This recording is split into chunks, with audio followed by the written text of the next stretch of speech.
Breaking news! US tutulungan ng bansang Pilipinas na mapaayos ang barkong Sierra Madre sa Ayungin Shoal. Naku, ano na naman kaya ang masasabi ng bansang China?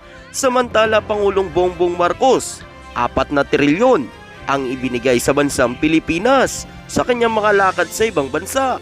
Ito ang ating tututukan ngayong araw na ito. Saglit lang ito mga kababayan, kaya humanap na ng pwesto. Tara na, umpisahan na natin ito.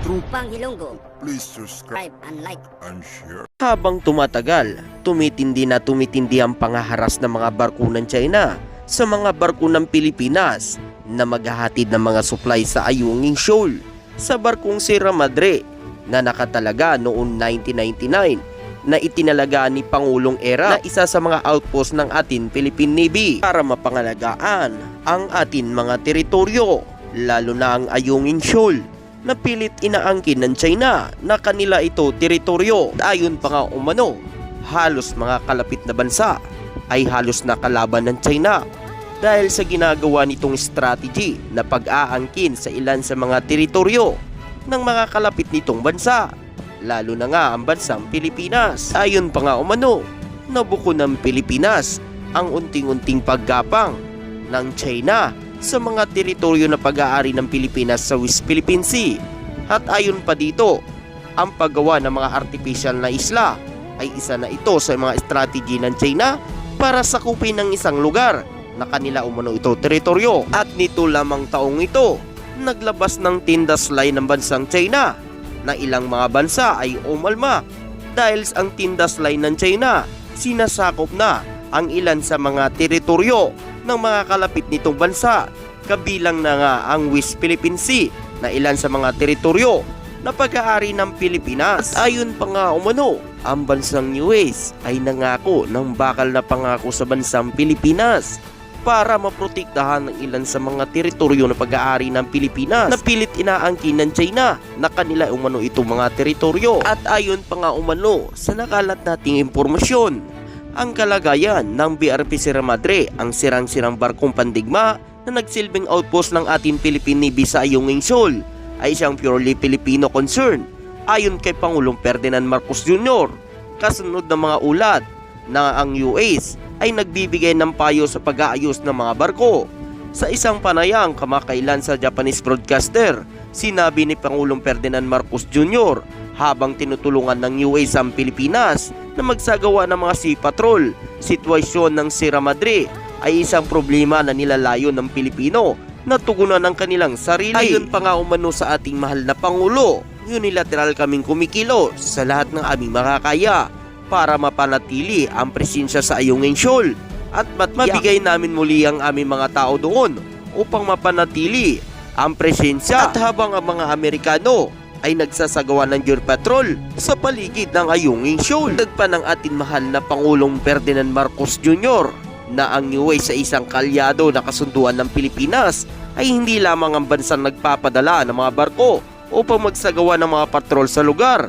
Japan din, ito rin ang South Korea, Australia din, minsan din ay pumapasok ang Canada, minsan ang ilan sa mga bansang Europea ay nagpapadala ng sarili nilang mga barko. Yan ang mga bansa na handang tumulong sa bansang Pilipinas na kaalyado ng bansang Pilipinas na handang tumulong umano ito kapag ginigipit na tayo ng bansang China. Ayon pa umano, matatagpuan ng Ayungin Shoal sa mga 100 nautical miles mula sa Palawan, ang lalawigan na pinakamalapit sa West Philippine Sea o ang lugar ng South China Sea sa loob ng exclusibeng economic zone at continental shelf ng Pilipinas, habang ang Ayungin ay nasa loob ng eksklusibong economic zone ng Pilipinas at bahagi ng continental shelf ng bansa.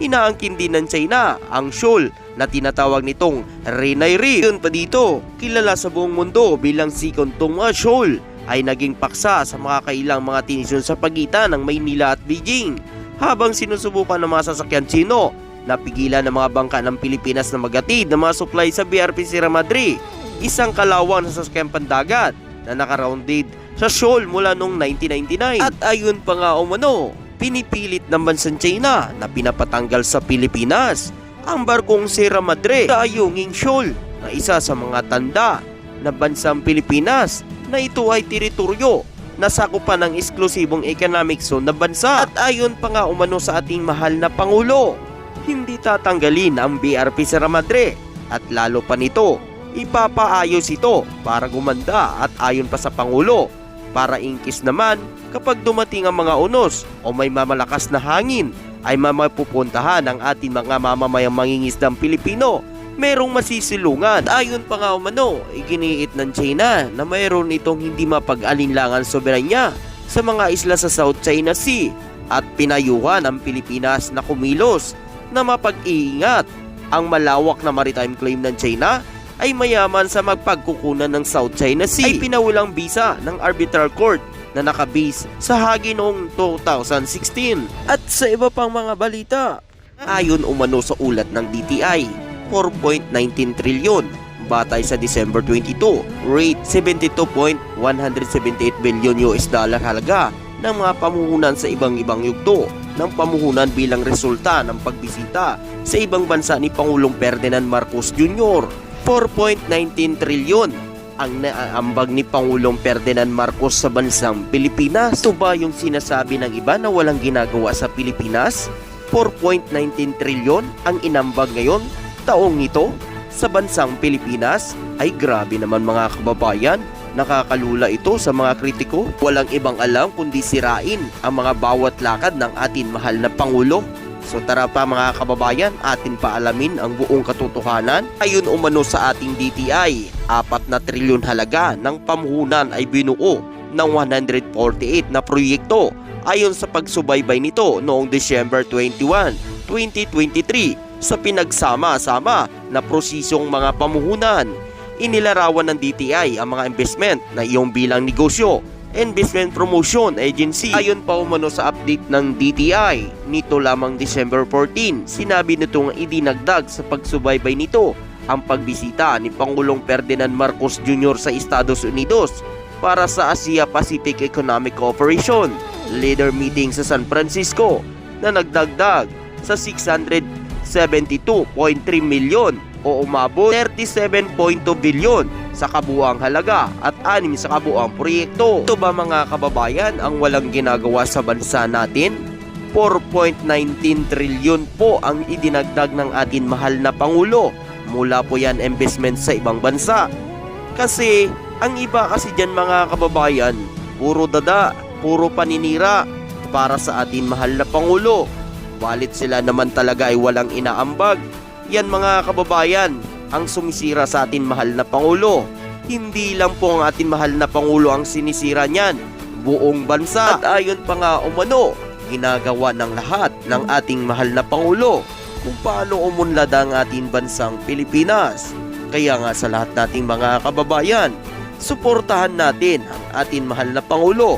Dahil kapag umunlad ang bansang Pilipinas, hindi lang si Pangulong Ferdinand Marcos Jr., kundi buong bansa.